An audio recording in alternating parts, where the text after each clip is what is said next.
वसुदेवसुतं देवं कंसचाणूरमर्दनं देवकी परमानन्दं कृष्णं वन्दे जगद्गुरुं. So we were reading the concepts in relation to Karma Yoga. The third chapter of Bhagavad Gita is dedicated to this subject of Karma Yoga.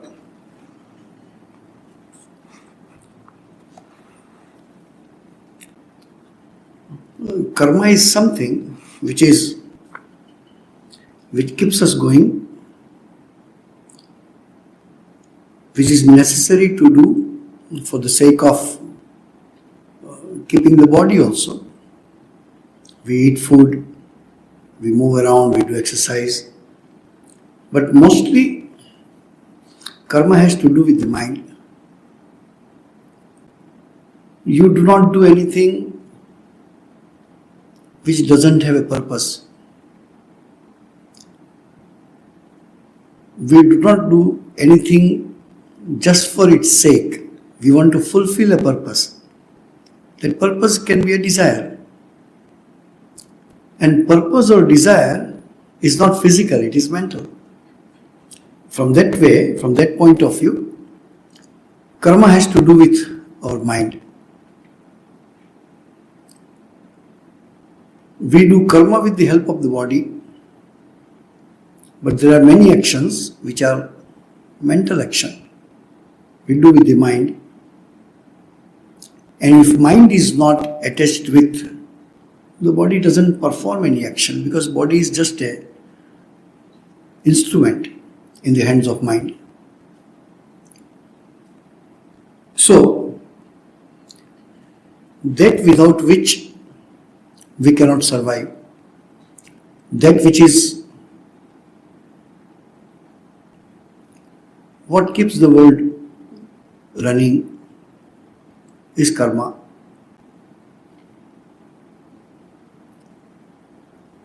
Karma is like an engine which keeps the things running. Everybody has a purpose. Your purpose is fulfilled by somebody's action. Again, that action could be his or her purpose, and your need is being fulfilled. Eventually, it is all play of karma. When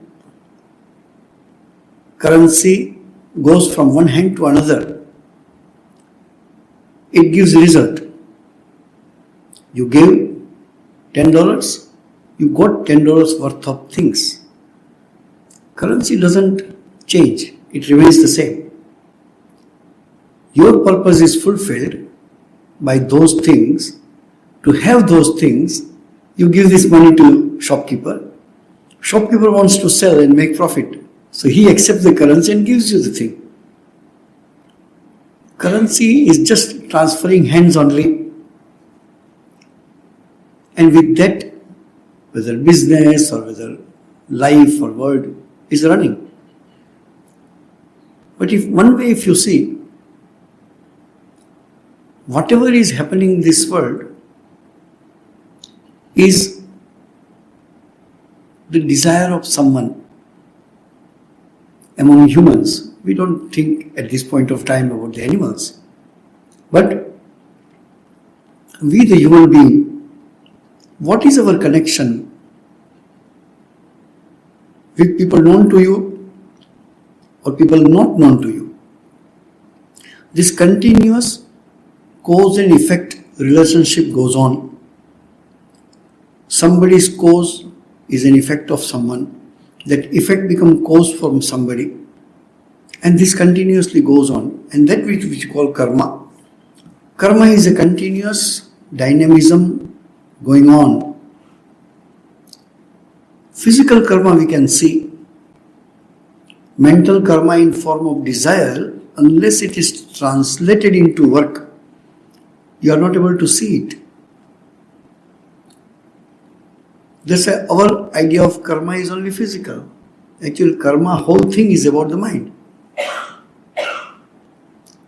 That's why if you want to be free from karma, you cannot unless you be free from desires from your mind. So karma yoga's main purpose is to understand this, that the source of karma is your desire, and the source of desire is your ignorance about yourself that we have discussed earlier, which is called avidya kama karma. Avidya, ignorance, which gives birth to kama, desire, and desire gives rise to karma. There is no karma without desire. There is no desire without ignorance. Ignorance is the mother of desires.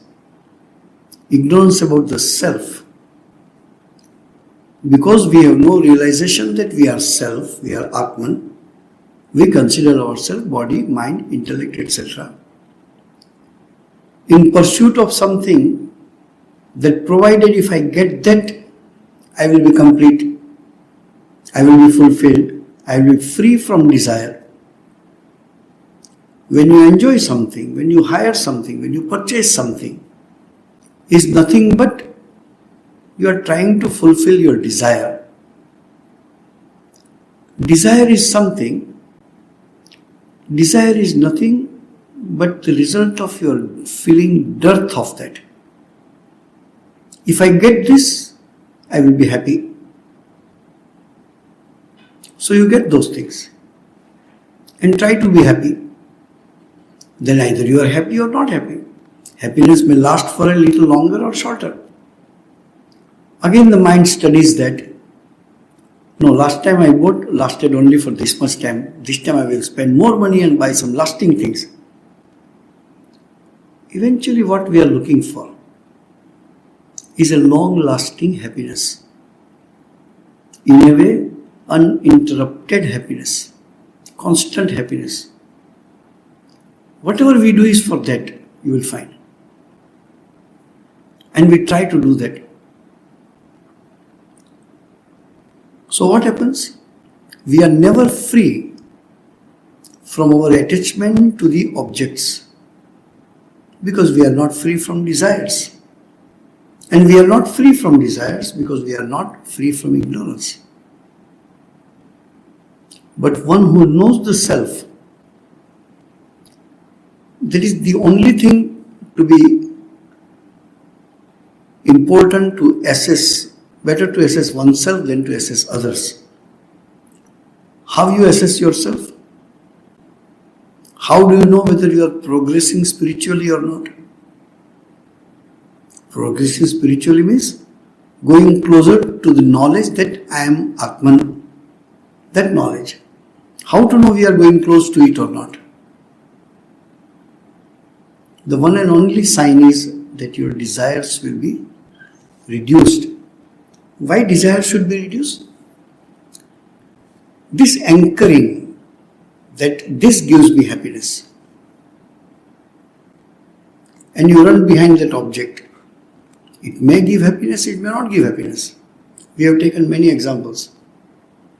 Even the object which gives you happiness now doesn't give you happiness at other time of the day. This happiness you get from this object, but that also with conditions. You are very fond of taking tea, but if I give you cold tea, which I have made 1 hour, 2 hours before, you don't feel like drinking. So you must tell me, I like tea which is hot. You see, it is not tea which gives you happiness, but it is only hot tea. So I was joking. Hot tea makes you cool, cold tea makes you hot. Hot means angry. Desire goes like this. So here, yastu atmarati, Happiness in the self, we have no idea what it is because we have no experience of that. Examples are given because of that. Just for us to imagine, there is one experience which all of us have. No one can say, I don't know that. And that is your happiness which you get in your deep sleep. When you slept, when you wake up, it is already late. So you say, oh, 7-8 hours, fast asleep. Objectively think about it. What is there in deep sleep which makes you happy? What is the deep sleep which makes you happy? People cannot sleep, so they take pills and sleep because I must sleep. Not having sleep is insomnia, it's a disease. So you must sleep. But what is there in that deep sleep where you are not whom we know you? Your name doesn't exist, your form doesn't exist, the city doesn't exist, your gender doesn't exist, your height doesn't exist, your status doesn't exist. You exist. And that you is happy. And that attracts us. And we rush to go to deep sleep. We must have sleep. Objectively we say, oh, I was very tired, so I wanted to sleep. Not external, physically, mentally tired and sleeping. There is something in deep sleep which makes you happy. Even if you sleep, say you couldn't sleep whole night.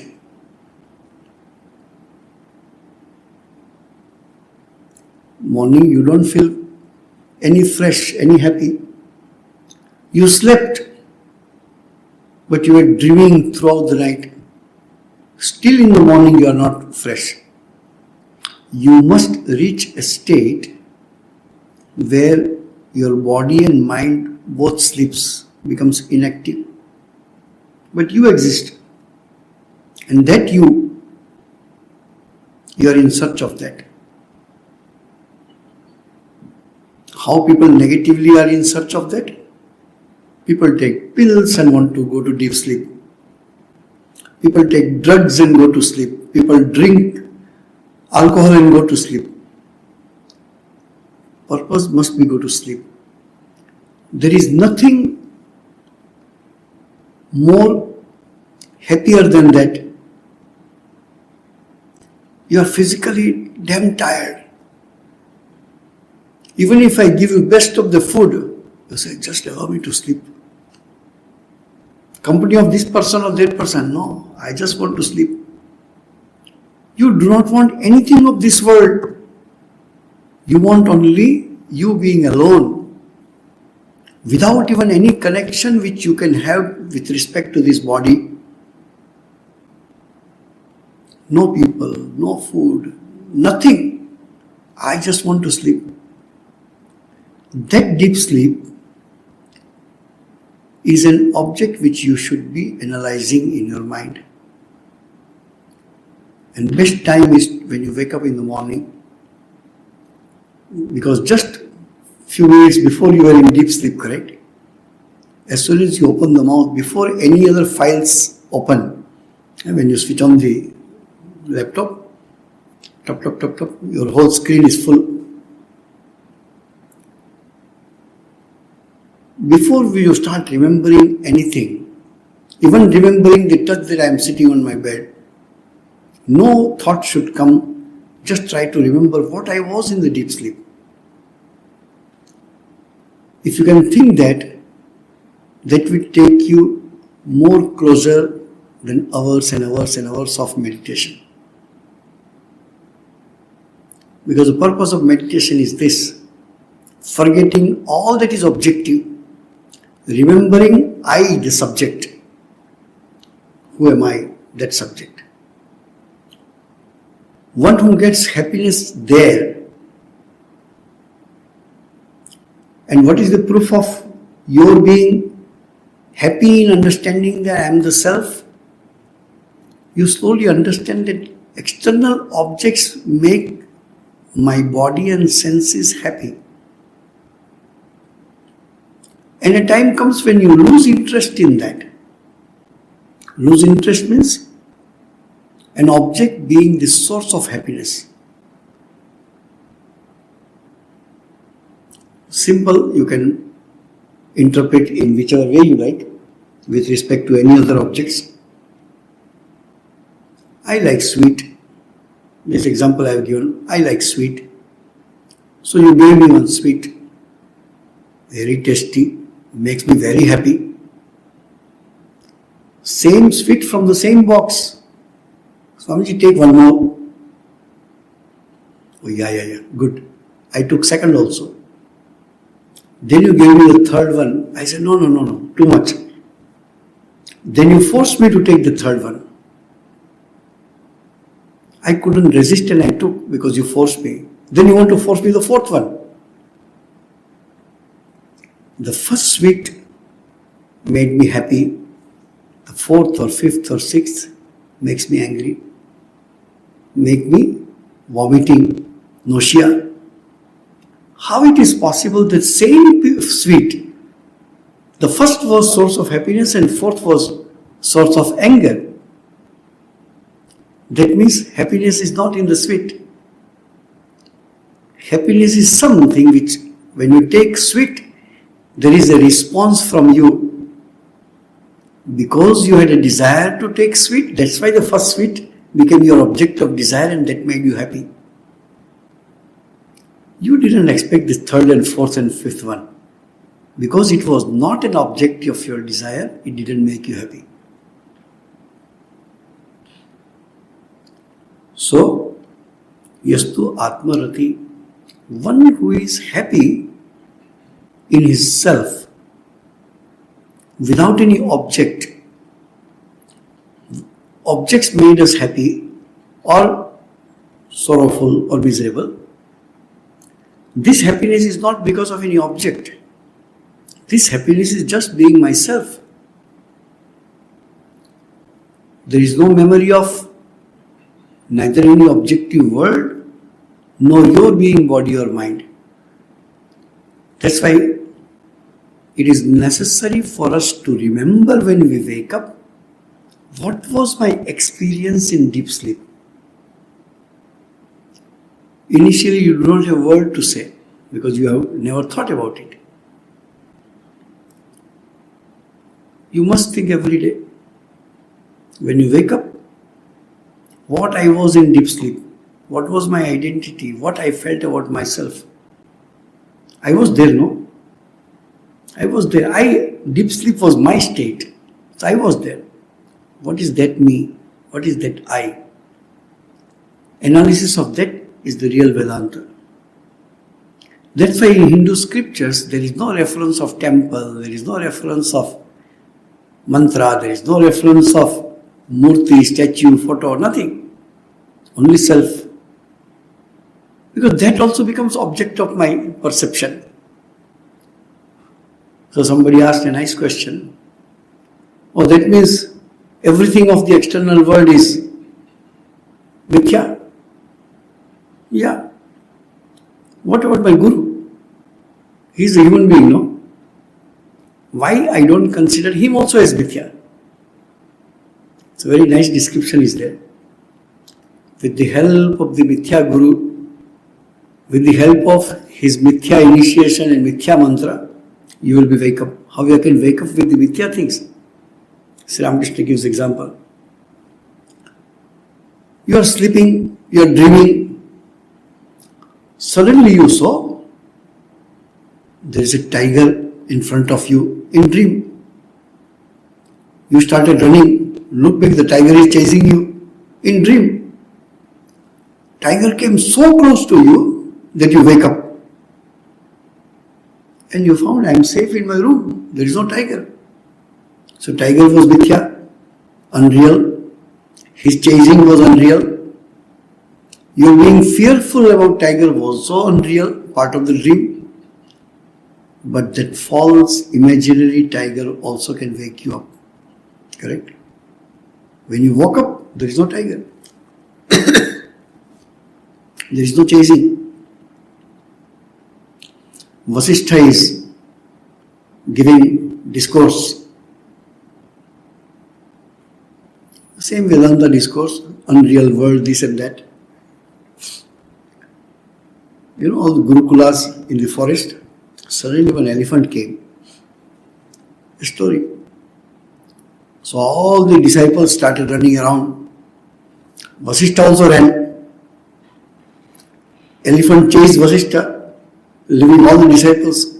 Vasishtha, fastest running, somehow saved himself.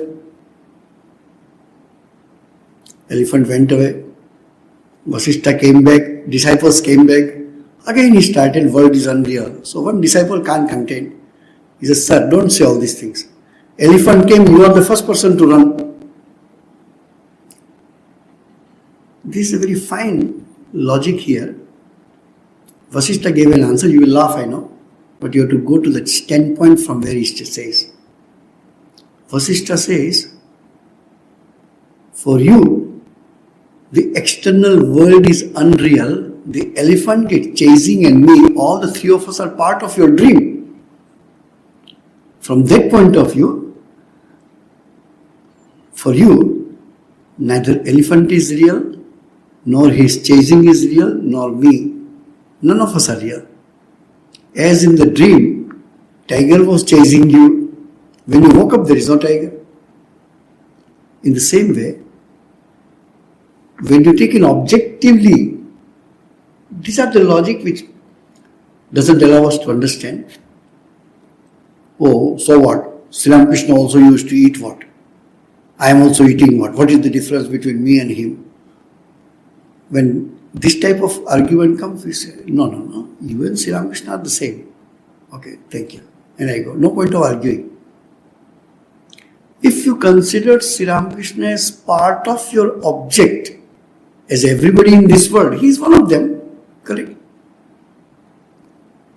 From spiritual standpoint, when Thakur says, Ramakrishna says, I am the self.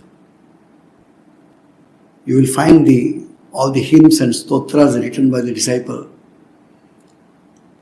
Yo vetti sarvam nachayasya vetta. Who knows everybody, but nobody knows him.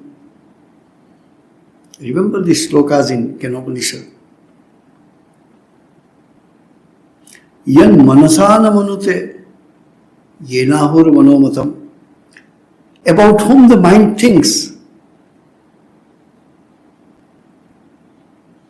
But mind cannot think about it, because of whom mind is able to think. But mind is not able to think about him. Tadeva brahmatvam viddhi. Because of whom inside my eyes are able to see the world. But my eyes are not able to see him, because of whom the eyes are able to see. That is consciousness. And that is you. You are neither eyes nor seeing. You are that consciousness because of whom the eyes are able to see. This is a series of slokas. That consciousness, other day I was in one with a Christian group here. So there were some nuns, old nuns, very elderly. So after lecture and all was over, we were taking some tea and snacks and all that. So one very old nun came to me. So I told, you see, problem is what you know. We have no right to say who is correct, who is incorrect. That is too petty to say like that. But I can say what Hinduism says about God. Theoretically she understood, because it is not part of Christian philosophy. I was telling the same. Who are you in deep sleep? Is the same you are in dream, and is the same who you are talking to me. If you remove the talking with other person, concentrate on yourself, remove that you are seeing, eyes and process of seeing, keep aside, think about you. You as consciousness is God in Vedanta. I remember Patanjali Yoga Sutra was translated, America, Swami Prabhupada ji and Christopher Isherwood. They translated. So, Swamiji has already spoken about it, Raj Yoga. Swamiji gave title Raj Yoga. He talked about eventually Patanjali Yoga Sutra only. This Swamiji and this professor, this gentleman, wrote this book. What is the title? So title was given, How to Know God. Many years it continued. But then one senior Swami told, hey, your title is misleading. How to know God means what? God is not an object of perception for you to know Him. This language shows how to know God, how to know Mr. So-and-so, how to know Miss So-and-so. Like that, God is not the second or third person. It is about consciousness. So, then now it is Patanjali Yoga Sutra, commented by so-and-so, etc. So, Atmarati, nothing else than this. You are happy with yourself. Our idea about enjoyment, our idea about happiness is, tell me one example where you are happy without any object. All our happiness, whatever we call happiness, is all that which depends on the object. Either you are happy to see something, see or watch. Either you are happy in eating something or tasting something. Either you are happy in touching something. Either you are happy in hearing something. Either you are happy in having fragrance or smell of something. If you remove all these 5 types of your ability to enjoy, Shabda, Sparsha, Rupa, Rasa, Gandha. Shabda, hearing. Sparsha, touching. Rupa, seeing. Rasa, tasting. Gandha, smelling. If these 5 types are kept aside, give me one example which makes you happy. In general, no. Only it is the deep sleep where there is no object required to make you happy. Happiness without any object. You keep aside the body in a safe room, then your mind also sleeps. That's what Sri Ramakrishna told to Swami Adbhutanand. What your God is doing now? God never sleeps. Because of that, the world is able to sleep. World means body-mind complexes are able to sleep. But consciousness, the God never sleeps. In reality, we don't sleep. In Sushupti, it's a existence. There is no concept of sleep or awake in Sushupti. That consciousness never sleeps. That's why Sri Ramakrishna, God never sleeps. Because of that, the world is able to sleep. So one who knows himself or herself as that consciousness and is happy within that, he doesn't need any object. Not only he is happy there, he is contented to be happy there. When in Kashipur Garden House, when Swamiji came and told to Sri Ramakrishna that I want to go to that Samadhi just to keep the body alive. After a few hours I come down, take little food, like putting petrol in the tank of the car. Again I go in Samadhi. Then the story goes. Then Sri Ramakrishna scolded him. What is this? If an ordinary man, there is nobody who wants to desire like that. Just want to be in highest samadhi. Nobody desires. Only one person was there who desired that. Sri Ramakrishna scolded him. What kind of man you are? You are thinking about your own happiness? Teach that to people, that they also should be happy with that. Swamiji had that experience.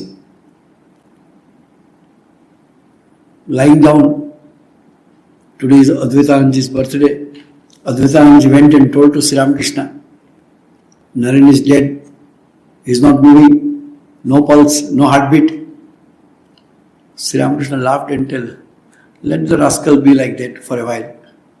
He has given me so much trouble to be in that state, let him be there. That which nobody can dare to desire for, such a high state. This man wants that, and that only, nothing else of this world. To him he is calling. Then he has experience. Very interesting. After that experience, Swamiji comes to Sri Ramakrishna and says, I want to experience it again. Sri Ramakrishna, like mother-in-law holding the key. Sri Ramakrishna says, now go and do mother's work. Let everybody, that's why Swamiji says, I will not cease to work even after my death till the world will come to know that it is one with God. Till you finish my mother's work, this key will be in my hand.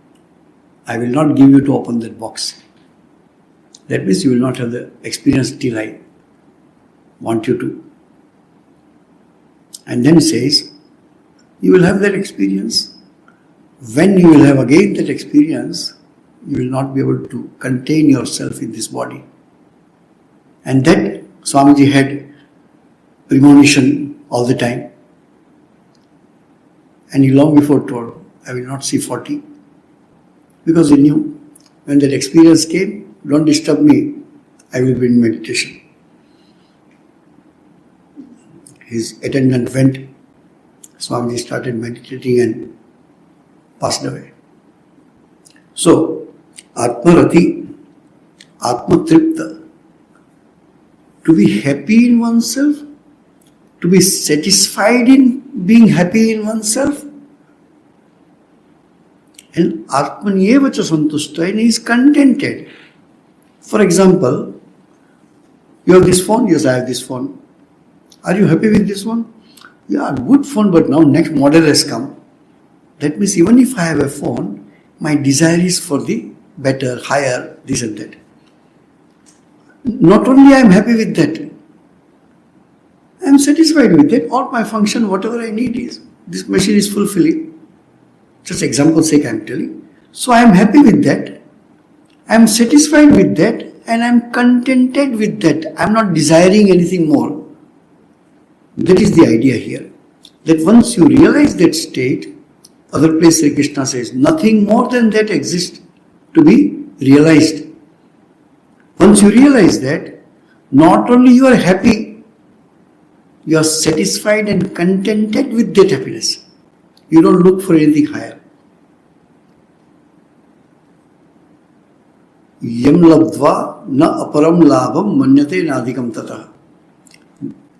Receiving that or getting that, nothing else remains to get to be happy. When you reach there, then only you see you are starting realizing something. Otherwise, it's spiritual practice. We are trying to reach there. But this is the final, that yastu atmarati atmatripta atmanievacha santushta. For him only there is no duty, there is no karma. Why no karma? Because his ignorance has gone. Because of ignorance gone, his desires have gone. Because desires have gone, nothing else to do. They do not do action, it will come next sloka.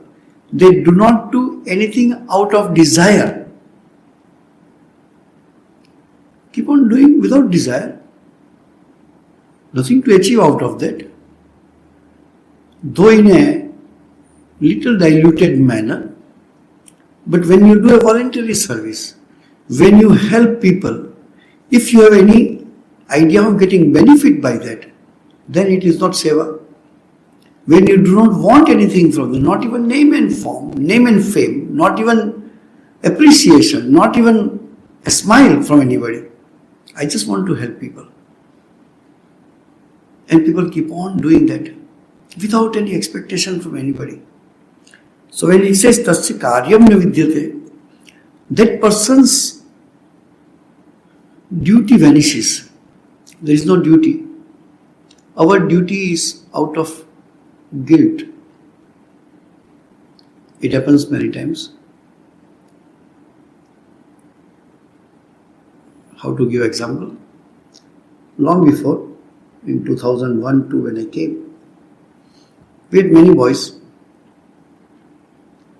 So there was a teacher in our kindergarten. I have just come, so I neither know the boys nor know anyone. So the teacher used to come and they had understanding that she will take this small child out, sometimes outing and all that. One day, the child's uncle came. I still remember his face. He comes and says, I want to see my nephew. So I said, sorry, your nephew has gone with the teacher. Which teacher? I don't know. I said, no, she is our kindergarten teacher. Why she took him? No, we allowed her. At that time we used to. So he did not say anything, but that made me thinking. So next time when the teacher came, I told, what is your purpose of taking the child out? All noble, good purpose. Nothing abusing happening, eh? No. Go good restaurant, give him good food and some toys and some chocolates and sometimes new dress and all that. Then I asked this question. Are you doing this for the child or you are doing this for your gratification? I don't have a child, so I want to, then I say, I want to shower my love to someone. That is my requirement, not the child's requirement. Child may become habituated. Oh, auntie never came. Oh, auntie will come and take me. All is okay. Then I told, do you have any long-term planning for this boy? Do you want to adopt this boy? No. I said, then slowly stop. You should not do anything for your gratification. Child is not getting anything by that. And when you will go away, when you will stop coming, the child will have one more loss in his life. He lost his father, he lost his mother. So he was anchoring in you. Then you also left him. And truly happened. After 6 to 8 months, oh, my husband is transferred back to India, so I have to go. Do you think to take this boy back? No. Why you spoil the habit of this boy? Because you are doing this for your gratification, your happiness. You never think of happiness of the child. Now child is crying. Where is auntie? Where is auntie? Where is auntie? You have no right to do that. This is not service. So if you do for your gratification, if you do for your name and fame, if you do for your gain, then it's a good activity, but you are not going anything spiritual about it. That's why the same work many people are doing. Result is different in different people because the attitude is different inside. So we need to cultivate as high as possible. Why do I do what I do? I was telling other day. The only question you should ask as a spiritual seeker, why do I do what I do? In the name of spirituality, in the name of religion. Ask this question to you. Examine yourself whether I am in a right path. Correct yourself and go the same path. Correct yourself. So, there is no duty.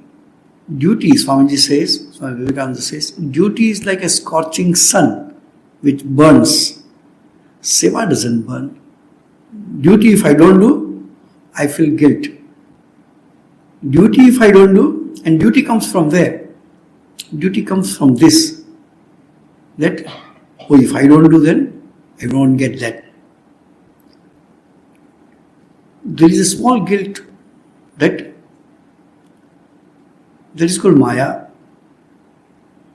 Mother Yashoda, Maya came on her. If I don't look after, who will look after Krishna? She altogether forgets it is Krishna who looks after the whole world. But she sees Krishna as a small child, and if I don't look after, who will look after the child? And then Maya dawns on her and the Leela continues. Duty comes when you are not realized. The more you realize, your duty will be reduced, your service, your seva can increase, your love can increase, but your attachment cannot increase. This is the beauty between enlightened person and non-enlightened person. An enlightened person may not be fully enlightened, but on the path of enlightenment, that person will have more love and less attachment. He will have more and more seva, less and less duty. This is why Krishna says after some sloka, Name parthasti kartavyam trishu lokeshu kinchana. I don't have any duty in the world. Still I do. Because I love. I love this world. Why? Because I want to help this world. I don't have any duty. But I take over and do it. So, duty is not for the people who have realized the truth. Realized the Atman. Realizing Atman means I am that Atman. A small subject, because it is fresh in my mind. We have to understand the philosophy behind all the religions. Not to make anybody small, not to belittle anybody. It's an understanding. In Vedanta or Hinduism, you have concept of realizing the truth or realizing God. Not many other religion talks about it. Have you heard about, I have to realize the Father in heaven? No, I want to go to heaven. I have to realize Allah by doing this. No. By doing this, I will go to heaven. The heaven concept could be anything. That's a different thing. So Hinduism talks about realizing yourself, and that when realized, what you consider true is for time being. This knowledge, indirect knowledge we have, this Jain philosophy says this, that everybody has this knowledge, but up to certain extent it is only the information, it's not knowledge. So this information which you get from scriptures, you have to convert this information into knowledge by spiritual practice. It's not only telling, it's a realizing. That's why you will find apparently no external show. Things of Latumana, things of Swami Advaitananda, things of those who were never in public eye. Advaitananda, illiterate, cannot read, no English knowing, nothing. But have realized the truth. Because of that, what happens? Tasya karyam na vidyate. Lifelong they will do what? Not out of guilt. Not that it is my duty to perform. Duty is something which you do. In response to that, you get a benefit. That is called duty. In serving, or which you do out of your love, there is no expectation of return. It is said that nobody does selfless work in this world except one, that is mother. All the mothers do selfless service to the child. And no mother is expecting his 2 years old or 6 months or 1 year old child, hey, I just gave you bath, you never told thank you to me. No mother wants thanks from the child. But little selfish motive is there, that this fellow when he will grow up, he will look after me. Nowadays that also God has taken away by the modern time.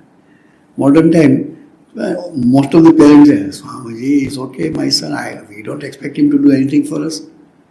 Having 2 children, 3 children, well established in life, still Parents go to either old age home, parents are alone at home, die alone with no children around. Still read Swamiji's Jnana Yoga, and still the parents cannot give up the attachment. Love is okay, attachment. The same child who doesn't have time to come and serve you